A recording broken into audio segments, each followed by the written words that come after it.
Buenos días a todas y todos. Para nosotros es un placer recibirlos hoy en este primer seminario de Derecho Internacional de los Derechos Humanos. Para nuestro primer panel titulado Discapacidad desde la perspectiva del Derecho Internacional de los Derechos Humanos, tenemos a dos grandes invitados. La modalidad del seminario se va a desarrollar de la siguiente manera. Cada expositor va a realizar una presentación en un lapso de 20 minutos y al final de las presentaciones daremos un turno de preguntas y de discusión de la misma cantidad de tiempo. En primer lugar, va a exponer Patricia Muñoz, cuyo título de ponencia es Protección de la niñez y adolescencia y discapacidad desde el enfoque del Derecho Internacional de los Derechos Humanos. Patricia es licenciada en Ciencias Jurídicas y Sociales de la Universidad Católica de Temuco, abogada, fue fiscal adjunto del Ministerio Público especializada en delitos sexuales y violentos, exdirectora de la Unidad Especializada en Delitos Sexuales y Violencia Intrafamiliar y exgerenta de la División de Atención a Víctimas y Testigos de la Fiscalía Nacional del Ministerio Público. Actualmente es la Defensora Nacional de la Niñez. Estimada Patricia, su tiempo. Muchas gracias. Muchas gracias. Bueno, primero que todo agradecer la invitación de la Escuela de Derecho de la Universidad Austral de Chile y particularmente a Esteban y Alejandro que han logrado generar esta instancia académica que me parece de la mayor relevancia porque es una invitación también a alegrarnos de que los estudiantes estén preocupados de abordar el tema de los derechos humanos como uno de los ejes centrales del estudio del derecho, ¿no? Y desde ahí agradecer también que se nos convoque a la Defensoría de la Niñez, institución autónoma de derechos humanos que surge o irrumpe en el ámbito nacional precisamente para ir dando cumplimiento a los mandatos que nuestro país ha adquirido en razón de los tratados internacionales que rigen en la actualidad a nuestro respecto. Así que 20 minutos vamos a tratar de cumplir con lo planteado. Esto no sé cómo funciona. No sé si está funcionando. No, ya, pero no importa, lo tengo al lado, así que lo vamos a ir cambiando. Ah, es que no estaba en modalidad presentación. ¿O me quieren jugar una mala pasada? Ahí sí. Ya. Bien, partir por contarles que la Defensoría de la Niñez tiene un ámbito de intervención que está planteado de manera muy clara en tres conceptos: la difusión y la promoción de los derechos humanos de niños, niñas y adolescentes que viven en Chile y, por supuesto, también la protección de estos. Y para llevar a cabo esa labor tiene un elemento que es crucial y fundamental y que tiene que ver con la autonomía, ¿no? Autonomía que le permite, desde ese punto de vista, ejercer sus atribuciones de observación y seguimiento del cumplimiento normativo nacional e internacional por parte de los órganos del Estado. Y como elemento estructural desde lo normativo, no solo tenemos la Constitución de nuestro país y las leyes internas, sino que muy positivamente es la Convención sobre los Derechos del Niño, que es el instrumento internacional articulador respecto de los derechos de este grupo especialmente vulnerable de la población. Y la actuación que se genere desde esta institucionalidad ciertamente tiene que relacionarse y tener en vista de manera permanente el interés superior de los niños.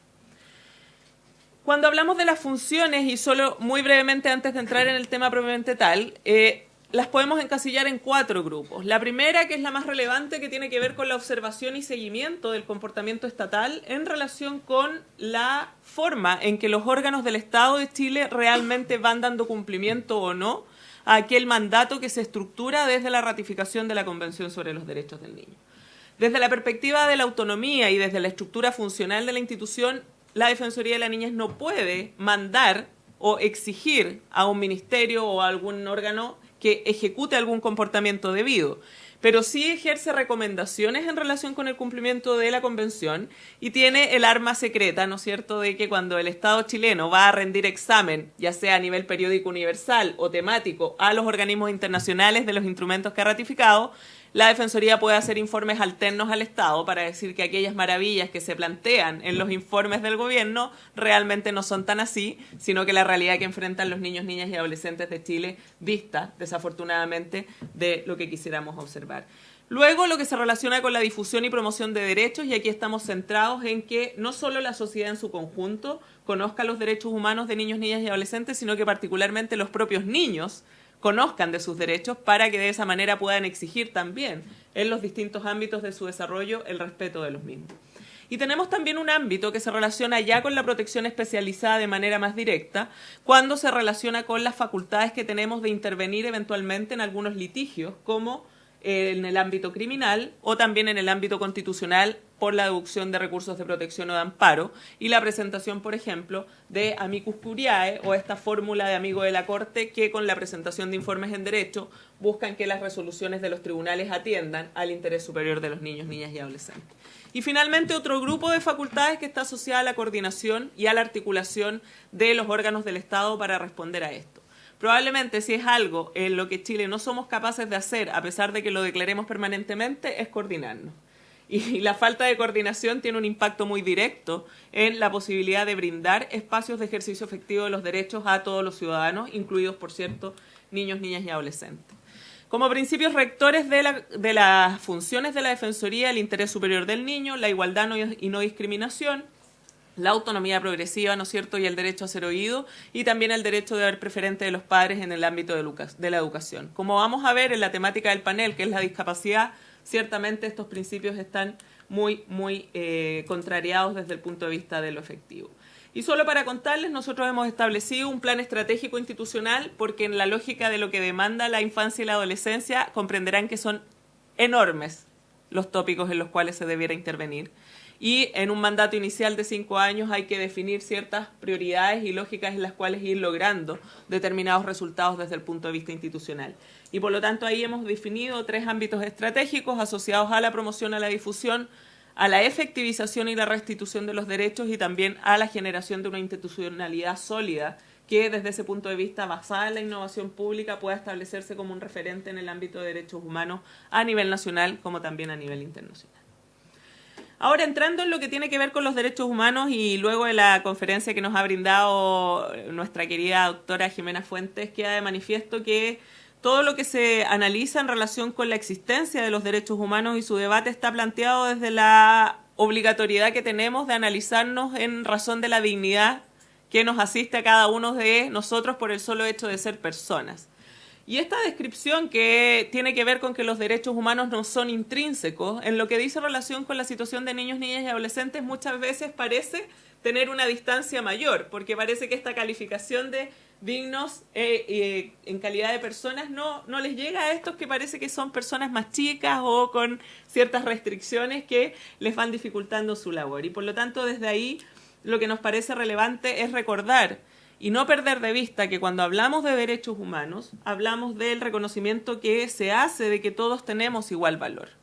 Y por lo tanto, desde ahí, eso involucra recordar que las características de estos derechos pasan por ser universales, inalienables, irrenunciables e imprescriptibles. Y esa es una materia que no debemos perder de vista a la hora de exigir efectivamente el cumplimiento, porque como contrapartida de estas características de los derechos humanos tenemos aquellas consecuencias que se derivan para los estados que se comprometen con su respeto y su resguardo, ¿no es cierto? Donde está la promoción, por una parte, la difusión, pero también la garantización de que estos sean efectivamente ejercidos de manera adecuada y, por supuesto, la restitución de los derechos en los casos en que estos hayan sido vulnerados. Evidentemente, y no me voy a detener en esto, los derechos no solo son indivisibles, sino que también son interdependientes, y eso involucra que la afectación de uno de los derechos puede también gatillar un impacto en el desarrollo y la posible ejercicio efectivo de otros de los derechos con los cuales se relaciona. Entonces, no es posible prescindir de alguno para hablar de otros. Y en lo que hablamos de los derechos de niños, niñas y adolescentes, ustedes ven ahí, y bueno, la presentación va a quedar a disposición de quienes asisten al seminario, y solo me quiero quedar en este énfasis. El año 90, ya lo refería Jimena, se ratifica no solo por nuestro país la Convención Americana, a pesar de que el año 69 ya aparecía su aprobación, sino que también ratifica Chile la Convención sobre los Derechos del Niño. Y ustedes ven que está en rojo con letra mucho más grande que las otras, porque han pasado 29 años desde eso. Y como vamos a ver, y desde mi perspectiva, un país que dice y se jacta de ser país OCDE, me parece impresentable e inadmisible que siga exhibiendo una falta de resguardo efectivo de aquel mandato contraído en virtud de la ratificación. Y por lo tanto, desde ahí el esfuerzo impuesto desde nuestra institución es a forzar aquellos cambios que en 29 años no se han producido de manera real para que la situación vital de niños, niñas y adolescentes en Chile efectivamente cambie. Y esto es relevante, ¿por qué? Porque la Convención sobre los Derechos del Niño lo que hace es cambiar el paradigma. Cambiar un paradigma desde una lógica de que los niños son objeto de protección a reconocerlos efectivamente como sujetos de derecho, tan dignos e iguales como los adultos a pesar de encontrarse en proceso de desarrollo.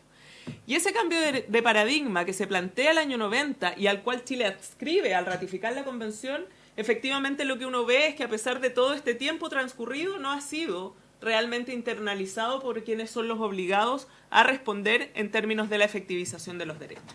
Siendo los niños todavía, muchas veces, bueno, y Jimena probablemente lo va a abordar desde la perspectiva de género y todo lo que ha involucrado en otras temáticas, niños o personas que se consideran sujetos de atención y de decisión de que los adultos que los rodean vayan adoptando, sin una intención de respetar, por ejemplo, el principio de autonomía progresiva, que es muy relevante en el ámbito del desarrollo. No olvidar, el Tratado y la Convención sobre los Derechos del Niño, que es lo que yo peleo siempre, no es un favor del Estado cumplir con lo que ahí se contiene. El tratado es vinculante para el Estado chileno. Y eso involucra que los agentes del Estado, al no resguardar el cumplimiento de los derechos contenidos ahí, efectivamente puede hacer que el Estado chileno contraiga responsabilidad internacional. Y además lo bueno que tiene la Convención es que establece derechos concretos y por lo tanto no es solo una estructura más global, sino que también va delineando específicamente en cuáles son los ámbitos, estableciendo un mínimo. Ojo, la Convención establece mínimos, no máximos para los Estados. Por lo tanto, lo que le debiera pasar es que de ahí hacia arriba todo lo que el Estado chileno quiera hacer, pero de ahí hacia abajo nada. Y desafortunadamente nosotros no estamos, sino en una situación en que todavía estamos hacia abajo. Y los principios obviamente son aquellos que se relacionan también con nosotros. Los niños, niñas y adolescentes son una población vulnerable y ese es un hecho evidente y se relaciona por tanto con una obligación que le surge al Estado que tiene que ver con una protección especialmente reforzada a su respecto. Y que está dada porque por encontrarse en un proceso de desarrollo de evolución, en términos cognitivos, pero también de desarrollo físico, tienen, por cierto, más dificultades para poder ejercer en términos personales muchos de sus derechos, ¿no? Y por lo tanto, desde ahí el Estado debe concentrarse en favorecer esta situación. Entonces, tenemos a los niños en un contexto de derechos individuales, pero también de derechos colectivos en razón de este grupo de la población, y un poco asociado a lo que plantea Jimena, esto de cómo entendemos los derechos humanos también, ahora desde una vinculación más colectiva que individual, ¿no es cierto? Y el compromiso que eso involucra desde la perspectiva del análisis asociado a la democracia, que esperemos no sea tan dramático en lo sucesivo. Y aquí voy a entrar en lo que tiene que ver con los niños con discapacidad. Ustedes comprenderán que si para los niños ya es una situación de vulnerabilidad, cuando hablamos de niños, niñas y adolescentes con discapacidad o en situación de discapacidad, la vulnerabilidad se acrecienta o incrementa aún más. Y no debemos olvidar que cuando hablamos de discapacidad, no hablamos solo de una definición que se asocie a alguna limitación que tiene que ver con una discapacidad física, sensorial o intelectual, sino que más bien está asociado, como ustedes pueden ver en la lámina, a las barreras que el entorno genera respecto de esa persona. Yo no puse acá, pero hay una foto muy decidora donde aparece una mujer en una silla de ruedas. Y todo el mundo dice ella es discapacitada porque no puede caminar. Pero luego te presentan la misma foto de esa mujer estando en un kayak, donde en ese ambiente ella no es una mujer con discapacidad, porque ella es campeona mundial de kayak. Entonces lo que quiero decir es, ojo también con cómo nos comprometemos en esto, de que en definitiva somos todos nosotros los que quizás no tenemos discapacidad desde el punto de vista física, sensorial o intelectual, quienes en nuestro comportamiento con esas personas y particularmente con esos niños establecemos las barreras que les impiden a ellos desarrollarse de manera plena, tal como les asegura la Convención, y por lo tanto generamos en definitiva la discapacidad. Esto se los dejo solo como referencia, que no sé si se ve bien, pero tiene que ver con las estadísticas del último Estudio Nacional de Discapacidad en materia de general, pero que hace referencias, por supuesto, a niños, niñas y adolescentes. Último estudio que, dicho sea de paso, es del año 2015. O sea, tampoco tenemos un registro permanente que evalúe esa situación. Y tenemos ahí un porcentaje del 5,8% de niños en situación de discapacidad, donde el 7,2 son hombres y el 4,4 son mujeres. el 5,6 representa de 0 a 17 años, y acá ustedes también pueden ver una situación que es mucho más compleja desde la vulnerabilidad de estos niños, porque quienes más presentan situación de discapacidad son aquellos que pertenecen al quintil más pobre. Entonces se va generando una situación de vulnerabilidad que es más cruzada con otros factores también relacionados con la discriminación.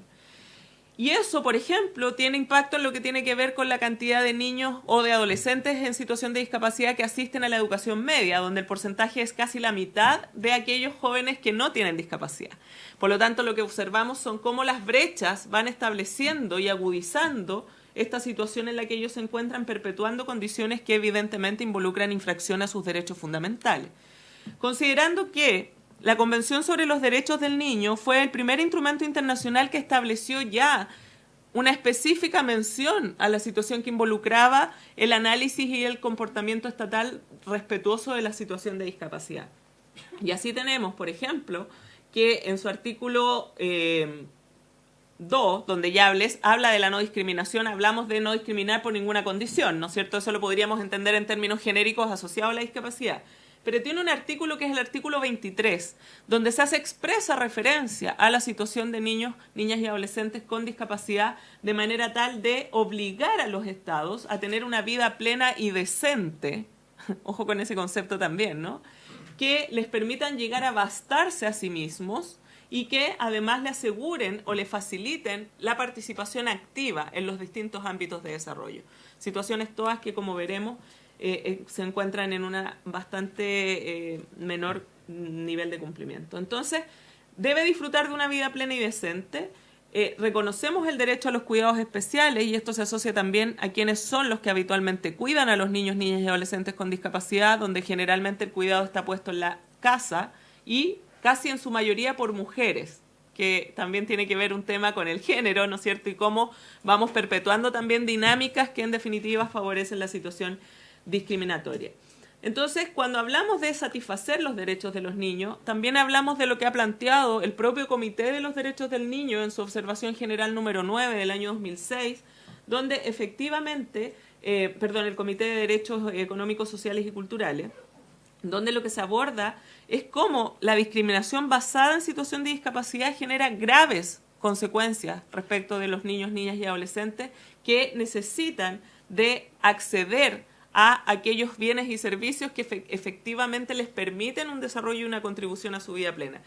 Para Chile tampoco es un misterio que, así como Jimena daba cuenta de instrumentos internacionales que siguen pendientes de ratificación, uno de ellos, por ejemplo, es el Protocolo El Salvador, que se asocia a efectivamente estar obligados al cumplimiento de los derechos económicos, sociales y culturales, dentro de los cuales está, o sorpresa, por ejemplo, el derecho a la educación, ¿no?, que permitiría tener un margen de exigibilidad muy distinto a lo que existe hoy día. Entonces, cuando hablamos de esto, nos vamos a centrar en lo que involucra el respeto a la opinión de los niños, niñas y adolescentes con discapacidad. Y esto lo voy a tomar un poquito más adelante en lo que tiene que ver también con la lógica de acceso a la justicia, que encontrándonos en una escuela de Derecho resulta imprescindible abordar desde esa perspectiva. Porque son estos principios los que en definitiva involucrarían que el diseño de políticas públicas en el ámbito de discapacidad considerara e integrara la opinión y esta fuera debidamente tenida en cuenta cuando son precisamente los niños, niñas y adolescentes quienes están viviendo esta experiencia, y por lo tanto debemos considerar su representación ante los órganos que toman definiciones en esta materia. Cuando hablamos de otro instrumento internacional que nuestro país también ha ratificado, está la Convención sobre los Derechos de las Personas con Discapacidad. Y esta convención establece distintos principios rectores, dentro de los cuales hay una especial mención a la situación de los niños, donde se aprecia en su letra H que el respeto a la evolución de las facultades de niños, niñas con discapacidad y su derecho a preservar su identidad. Entonces yo dejo para la reflexión también si es que vamos a seguir ratificando convenciones por el solo hecho de parecer bien al nivel internacional, pero luego no somos capaces de cumplirla. A mí me parece que eso no resulta admisible para un Estado que realmente, al comprometerse con la ratificación de un instrumento internacional, debe asumir que su responsabilidad no se basta en la generación de esa ratificación, sino que en el cumplimiento efectivo de aquella materia. Y en este ámbito, esta convención, en su artículo 7º, vuelve a reforzar lo ya planteado en la Convención sobre los Derechos del Niño, desde la obligatoriedad de que estos niños gocen plenamente de los derechos humanos y libertades fundamentales en igualdad de condiciones, teniendo como consideración primordial su interés superior y favoreciendo su situación de opinar libremente. Entonces ahí surge la pregunta, ¿estamos cumpliendo con lo que nos obligan estos tratados vinculantes? Me encantaría decirles que sí, pero no. Y por lo tanto, lo que hay que hacer es forzar ese cumplimiento. Y para eso surgen instituciones autónomas de derechos humanos como la que yo me honro en dirigir, porque efectivamente lo que hacen es tensionar al Estado, cualquiera sea el gobierno que esté de turno. Porque este es un problema de Estado, no es un problema de izquierdas y de derechas, y yo lo sostengo siempre. Los niños no son ni de izquierdas ni son de derechas, los niños son personas dignas e iguales en derechos y debemos satisfacer lo que ello implica. Entonces tenemos enormes deudas con los niños, niñas y adolescentes en general, que se agudizan aún más cuando hablamos de los niños, niñas y adolescentes con discapacidad. Primero, en términos de información.